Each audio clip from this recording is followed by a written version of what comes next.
Good morning बच्चों। आज हम पढ़ेंगे पाठ 5 मदन मोहन मालवीय। ठीक है, पाठ 5 मदन मोहन मालवीय पढ़ना स्टार्ट करते हैं। महात्मा गांधी जी मदन मोहन मालवीय को नररत्न और अपने को उनका पुजारी मानते थे। वह कहा करते थे कि मालवीय जी से बड़ा देशभक्त मैं किसी को नहीं मानता और मैं सदैव उनकी पूजा करता हूँ। तो महात्मा गांधी जो थे वो मदन मोहन मालवीय को नरों में रत्न मानते थे और वह उनको अपना पुजारी मानते थे, मतलब वो उनकी पूजा करते थे। और मालवीय जी से बड़ा देशभक्त गांधी जी किसी को नहीं मानते थे और वह सदा उनकी पूजा करना चाहते थे, मतलब वो इतना उनको मान सम्मान देते थे कि वह उनको सदा उनकी पूजा करना चाहते थे। कई लोग मालवीय जी के नाम का बड़ा सुंदर अर्थ करते हुए कहते थे कि वह मदना मोहना मालवीय है, यानी ऐसा व्यक्ति जिसमें मद और मोह नहीं है। सचमुच ही मदन मोहन मालवीय में मद और या मोह लेश मात्र भी नहीं था, इसलिए लोग उन्हें महामना कहते थे। एक लेखक ने मदन मोहन के बारे में ठीक ही लिखा है कि प्राचीनता की दृष्टि से यदि उनको भारत का महर्षि कहा जा सकता था तो आधुनिकता की दृष्टि से उनको राजश्री कहा जा सकता है। पर मदन मोहन मालवीय जी अपने को भारत का भिखारी मानते थे। कई लोग मालवीय जी के नाम का बड़ा सुंदर अर्थ बताते थे कि वह ना तो मद है ना वो मोह है, मतलब उनको ना तो किसी चीज़ की लालच है ना किसी चीज़ की लालसा है, और वो ऐसे व्यक्ति हैं जिनके अंदर मोह नहीं है। सचमुच ही मदन मोहन मालवीय मोह से परे थे, इसलिए लोग उन्हें महामना नाम से पुकारा करते थे। एक लेखक ने मदन मोहन मालवीय के बारे में लिखा है कि अगर उन्हें प्राचीनता मतलब पुरानी दृष्टि से देखा जाए तो वह एक ऋषि के रूप में है, और आधुनिकता की दृष्टि से देखा जाए तो वो एक राजा के समान है। लेकिन मदन मोहन मालवीय जी अपने को क्या मानते थे? भारत का भिखारी मानते थे कि मैं एक भिखारी हूँ, ना मैं महर्षि हूँ, ना मैं राजा हूँ, ना मैं कुछ हूँ, मैं केवल एक भिखारी हूँ। ठीक है, अब अपन आगे का पैराग्राफ पढ़ते हैं। मदन मोहन मालवीय जी का जन्म 25 दिसंबर 1961 को प्रयाग में हुआ था। मदन मोहन मालवीय जी का जन्म कब हुआ था? 25 दिसंबर 1961 1861 को प्रयाग में हुआ था। उनके पिता का नाम था ब्रजनाथ व्यास।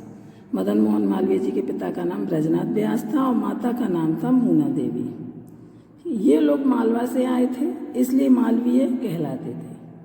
ठीक है, मदन मोहन मालवीय जी के पिता का नाम था ब्रजनाथ व्यास और माता का नाम मूना देवी था। ये लोग मालवा से आए थे, इसलिए इनको मालवीय कहते थे। ब्रजनाथ व्यास राधा कृष्ण के परम भक्त थे। वह बड़े अच्छे कथावाचक थे। मूना देवी बड़े सरल स्वभाव की थी। पति पत्नी अपने बच्चों के साथ एक मामूली से कच्चे और पुराने मकान में रहते थे।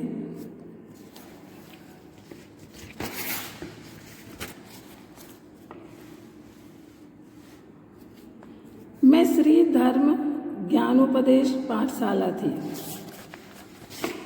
कच्चे मकान मोहल्ले में, एक मोहल्ले में, जिस मोहल्ले में वो लोग रहते थे वहाँ पर एक श्री धर्म ज्ञानोपदेश पाठशाला थी।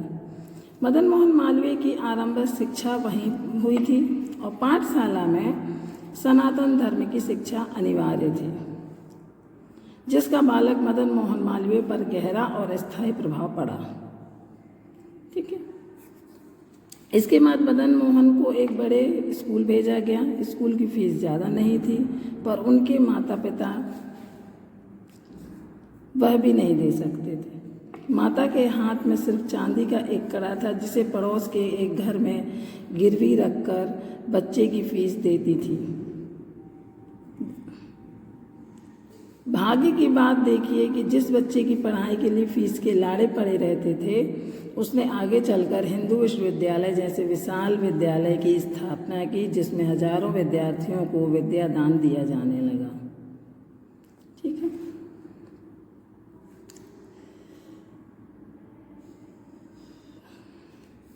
जो मदन मोहन मालवीय जी थे वह उनकी पढ़ाई बहुत गरीबी में हुई और और उनको सनातन धर्म की शिक्षा मिली। और उनकी माँ के पास, पिता के पास पैसे नहीं रहते थे। उनकी माँ के पास एक चांदी का कंगन था जिसे वो गिरवी रखती थी और फिर बच्चे की फीस भरती थी। फिर कुछ पैसे आ जाते थे, फिर फीस भरती थी, फिर बच्चे की ऐसी पढ़ाई करती थी। भाग्य की बात में देख सोचिए कि एक बच्चा जिसकी फ़ीस भरने के लिए लाले पड़े हुए थे, जिसकी फ़ीस भरने के लिए पैसे नहीं हैं, और वही बच्चा आगे चलकर हिंदू विश्वविद्यालय जैसे बड़े कॉलेज की जिसका निर्माण किया, जिसमें हजारों विद्यार्थी स्टूडेंट आकर इसने अपनी पढ़ाई की और उन्होंने उसमें विद्यादान दिया, मतलब उसमें वो पढ़ाया भी करते थे। ठीक है, आगे बढ़ते हैं अपन। अंग्रेजी की ओर मदन मोहन का झुकाव देखकर पिता ने उन्हें इलाहाबाद जिला स्कूल में भेज दिया।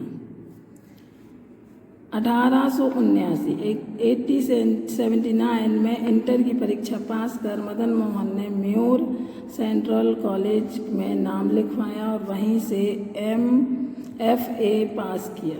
BA करने के बाद वह गवर्नमेंट हाई स्कूल में, जहां उन्होंने शिक्षा पाई थी, केवल 40 रुपये महीने पर अध्यापक हो गए। मदन मोहन मालवीय जी के पिता ने जब देखा कि उनका झुकाव, मतलब उनको अंग्रेजी में बहुत रुचि है, तो उन्होंने उनको इलाहाबाद जिला स्कूल में भेज दिया पढ़ने के लिए, जहाँ से उन्होंने 12th की परीक्षा को पास किया 1879 में। ठीक है, उसके बाद मदन मोहन ने म्योर सेंट्रल कॉलेज में नाम लिखवाया और वहीं से FA पास किया और BA किया। और उन्होंने BA करने के बाद जिस स्कूल में शिक्षा पाई थी, उसी स्कूल में उन्होंने 40 रुपये महीने के रूप में शिक्षक का कार्य किया। मतलब वो जब पढ़ाया करते थे तो उनको केवल 40 रुपये वेतन मिलता था, सैलरी मिलती थी उनको। लगभग 20 वर्ष की आयु में मदन मोहन मालवीय का विवाह पंडित आदित्य राम की कन्या कुंदन देवी के साथ हो गया। ठीक है, लगभग 20 वर्ष की आयु जब थी उनकी, वो 20 साल के थे, तभी उनकी शादी पंडित आदित्य राम की बेटी कुंदन देवी के साथ हो गया था। मदन मोहन मालवीय समाज सेवा का कार्य करते हुए राजनीति की ओर खिंचने लगे। 1885 में वह कांग्रेस में शामिल हो गए। पत्रकारिता के क्षेत्र में उन्होंने सबसे बड़ा काम यह किया कि कुछ सहयोगियों की सहायता से 1909 ईस्वी में 1909 में प्रयाग से अंग्रेजी का दैनिक पत्र लीडर निकालना शुरू किया। साथ ही वह हिंदुस्तान पत्र का संपादन भी करते थे। ठीक है, मदन मोहन मालवीय जी समाज सेवा का कार्य करते थे। समाज सेवा के कार्य करते करते वह राजनीति की ओर चले गए और 1885 में वह कांग्रेस में शामिल हो गए और पत्रकारिता, मतलब वह पत्रकारिता का काम करते करते उन्होंने अपने कुछ दोस्तों की सहायता से 1909 में एक प्रयाग में, जिसे अभी इलाहाबाद के नाम से जाना जाता है, प्रयाग से अंग्रेजी का दैनिक पत्र लीडर, उसमें मतलब एक पेपर निकालना स्टार्ट किया जिसका नाम था लीडर। रोज एक पेपर निकलवाते थे, उसका नाम लीडर था और उसके साथ ही वह हिंदुस्तान पत्र एक और पेपर का संपादन कार्य भी करते थे जिसका नाम था हिंदुस्तान। ठीक है, आगे पढ़ते हैं। काला लांकर नरेश राजा रामपाल सिंह मालवीय जी से बहुत स्नेह करते थे। वह उनके गुणों और स्वभाव से बहुत प्रभावित थे। उन्होंने मालवीय जी को वकालत पढ़ने के लिए मजबूर किया और पढ़ाई के लिए बराबर 200 रुपया खर्च देते रहने का वादा किया, पर वे वकालत पढ़ना नहीं चाहते थे। लेकिन इच्छा न रहते हुए वह प्रेम भरा अनुरोध टाल न सके। विधि की पढ़ाई करने के बाद उन्होंने हाई कोर्ट में वकालत शुरू कर दी। वकालत में उन्होंने थोड़े ही वर्षों में अच्छा नाम कमा लिया। वकालत के क्षेत्र में मदन मोहन मालवीय जी की सबसे बड़ी सफलता चोरी चोरा कांड के अभियुक्तों को फांसी की सजा से बचा लेना था और फरवरी 1922 में गोरखपुर जिले के चोरी चोरा नाम के स्थान में एक सनसनीपूर्ण घटना घटी। जनता ने पुलिस थाना जला दिया। मुकदमा चलने पर सेशन जज ने 151 लोगों को फांसी की सजा दे दी। जब मामला हाई कोर्ट पहुंचा तो पैरवी के लिए मालवीय जी को बुलाया गया। उन्होंने इतनी अच्छी बहस की कि सबके सब अभियुक्तों को साफ साफ बचा लिया गया। कालालंकर नरेश मतलब कालालंकर के जो राजा रामपाल शाह थे वो मालवीय जी से बहुत प्यार करते थे और वह उनके गुणों और उनके स्वभाव से बहुत परिचित थे। उन्होंने मालवीय जी को वकालत पढ़ने के लिए उकसाया कि आप वकालत पढ़ो, और मालवीय जी को वकालत के क्षेत्र में कोई रुचि ना होते हुए भी उन्होंने उनका प्यार भरा जो प्यार से उन्होंने बोला था कि तो आप वकालत की पढ़ाई करो, मैं आपको हर महीने 200 रुपये देता रहूँगा, और खर्च देने का उन्होंने वादा किया। फिर उनके इस प्रेम भरे अनुरोध को मालवीय जी ठुकरा ना सके, उन्होंने उनको मना नहीं कर सके, और उन्होंने इसके बाद वकालत की पढ़ाई की। वो एक अच्छे वकील बने और उनका ये काम जब सबके सामने आया, वकालत के क्षेत्र में उनका नाम जब बढ़ा, जब एक चोरी चोरा कांड के अभियुक्तों मतलब लोगों ने एक पुलिस स्टेशन जला दिया बहुत से लोगों ने, तब 151 लोगों को फांसी की सज़ा मिली, और उन लोगों को जिनको फांसी की सज़ा दे दी थी जज ने, उनने अपनी वकालत के प्रभाव से, अपनी बहस के प्रभाव से, अपने अच्छे इंसान होने के नाते, अच्छा वकील होने के नाते सारे अभियुक्तों को उनने बचा लिया और फांसी की सज़ा से बचा लिया। और वो सारे अभियुक्तों को मतलब जो सज़ा के जिन लोगों को सज़ा मिली थी उन सबको बचा लिया। और आगे बढ़ते हैं। मदन मोहन मालवीय जी के जीवन का सबसे बड़ा काम काशी हिंदू विश्वविद्यालय की स्थापना का था। वह चाहते थे कि देश में कम से कम ऐसा विश्वविद्यालय जरूर हो जिस पर भारतीय संस्कृति की छाप हो। हिंदू विश्वविद्यालय की स्थापना की योजना तेजी से आगे बढ़ने लगी।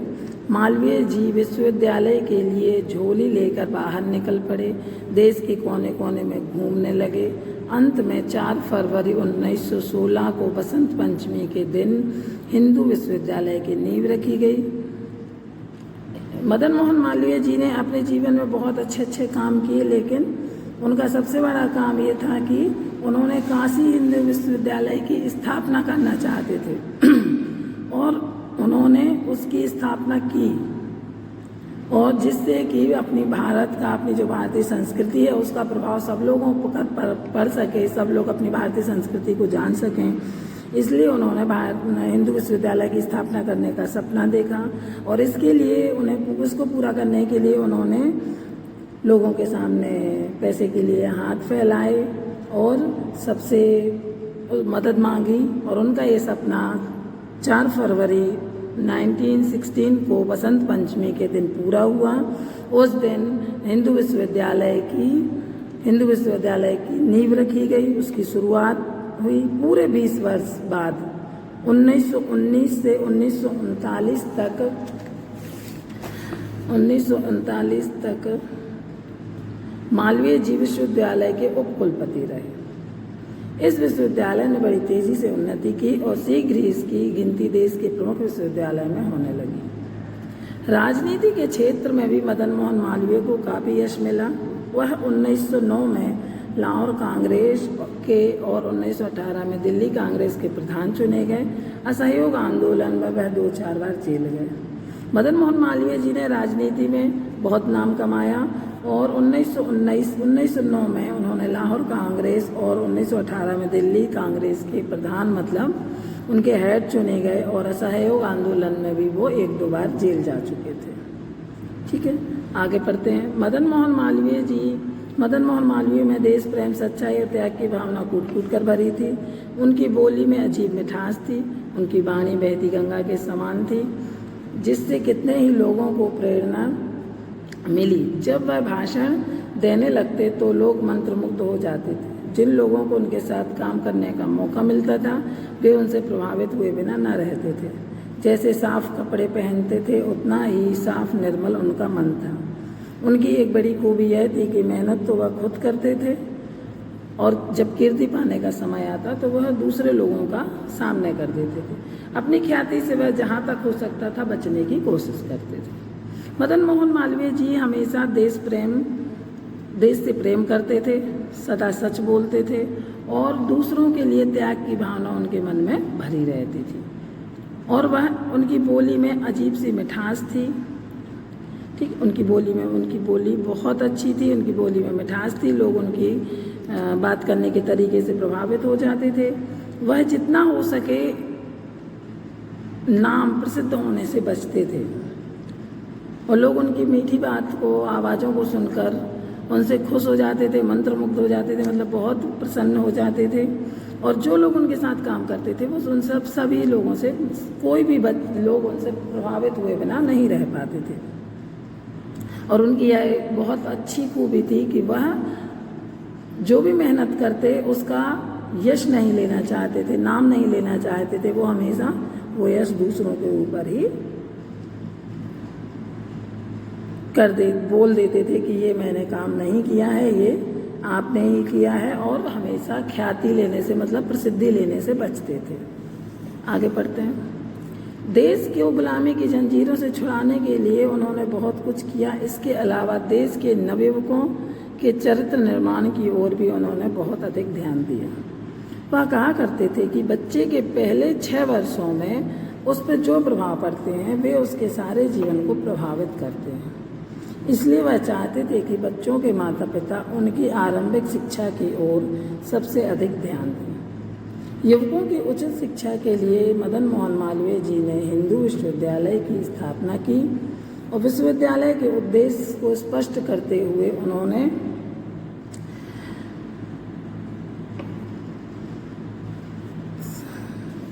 कहा कि सचरित्रता हमारे विश्वविद्यालय का मूल मंत्र है और यही उसकी शोभा है। हम प्रत्येक छात्र को शुद्ध, सात्विक, तेजस्वी और वीर पुरुष और प्रत्येक कन्या को वीर माता बनाना चाहते हैं जो ईश्वर में विश्वास करे, प्रत्येक प्राणी का आदर करे, वीरता के साथ अन्याय का विरोध करे। मालवीय जी का एक बड़ा गुण यह था कि जिस बात को वे ठीक समझते थे उस पर बराबर डटे रहते थे। भले ही कोई उनका साथ दे या ना दे, चारों तरफ से विरोध होने पर भी वह अपने विश्वासों पर अटल डटे रहते थे। जब कभी हिंदू विश्वविद्यालय को धन की कमी पड़ जाती तो वह झोली लेकर निकल पड़ते। उनमें कोई ऐसी विशेषता थी कि जिसके द्वार पर पहुंचते वहां से कोई खाली हाथ नहीं लौटते। मालवीय जी का एक बड़ा गुण यह था कि वह जिस बात को ठीक समझते थे उस पर हमेशा अड़े रहते थे कि ये बात सही है, इसको वो कभी किसी की बात में आके उसको गलत नहीं बोलते थे। और वो सोचते थे कि मेरा कोई साथ दे या ना दे, मैं चारों तरफ विरोध होने पर भी अपने आप पर अटल रहूँगा। जो बात मैंने बोली है वो सही है। जब हिंदू विश्वविद्यालय में धन की कमी पड़ती थी तो वो लोगों के सामने झोली लेकर निकल पड़ते थे, मतलब उनसे डोनेशन, दान मांगते थे। और उनमें एक ऐसी विशेषता था कि वो जिसके भी पास जाते थे लोग उनको मना नहीं करते थे और ना ही वो खाली हाथ लौटते थे। मालवीय जी ने एक और बड़ा काम यह किया कि उन्होंने हिंदी को ऊपर उठाया।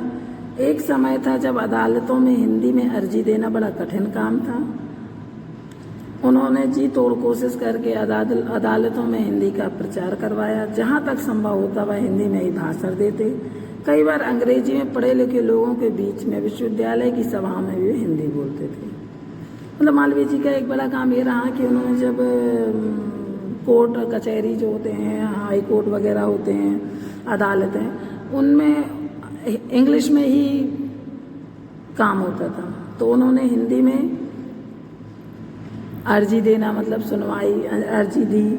एप्लीकेशन वगैरह जो रहती थी वो इंग्लिश में जाती थी। तो उन्होंने हिंदी को आगे बढ़ाया। हिंदी को आगे बढ़ाने के लिए उन्होंने बहुत प्रयास किया। उन्होंने पूरा प्रयास किया कि हिंदी का प्रचार हो। जहाँ तक संभव हो वह अपना भाषा हिंदी में देते थे। ऐसा नहीं था कि उनको अंग्रेजी नहीं आती थी, लेकिन वो हिंदी को ही प्राथमिकता देते थे। कई बार अंग्रेजी में पढ़े लिखे लोगों के बीच में बैठकर भी वो हिंदी में बैठते थे। मतलब जो लोग उनके बीच में रहते थे उनको हिंदी नहीं भी आती थी तब भी वो अपना भाषा हिंदी में भी देते थे पढ़े लोगों के बीच में बैठकर। इस प्रकार मालवीय जी ने तरह तरह से देश की सेवा की। अत्यंत निर्धन परिवार में जन्म लेकर ही वे ऊंचे ऊंचे स्थान पर पहुंचे। उनके राष्ट्र और समाज के सेवा भाव ने देश की जनता का दिल जीत लिया। उनके निस्वार्थ जीवन की कहानी हमें यह शिक्षा देती है कि हमें दूसरों के लिए जीना और मरना चाहिए। मालवीय जी ने अपने देश के लिए तरह तरह की सेवा की। अत्यंत बहुत गरीब परिवार से होने के बाद भी उन्होंने ऊंचे ऊंचे स्थान पर पहुंचे, बहुत नाम कमाया, अच्छे अच्छे लोगों के बीच में उनका नाम हुआ और बहुत से लोगों का उन्होंने दिल जीता। और उनके बिना अपने स्वार्थ के लिए नहीं बल्कि दूसरों के जीवन के लिए उन्होंने बहुत काम किए और दूसरों के लिए उन्होंने हमें मरना और जीना सिखाया। ठीक है बच्चों।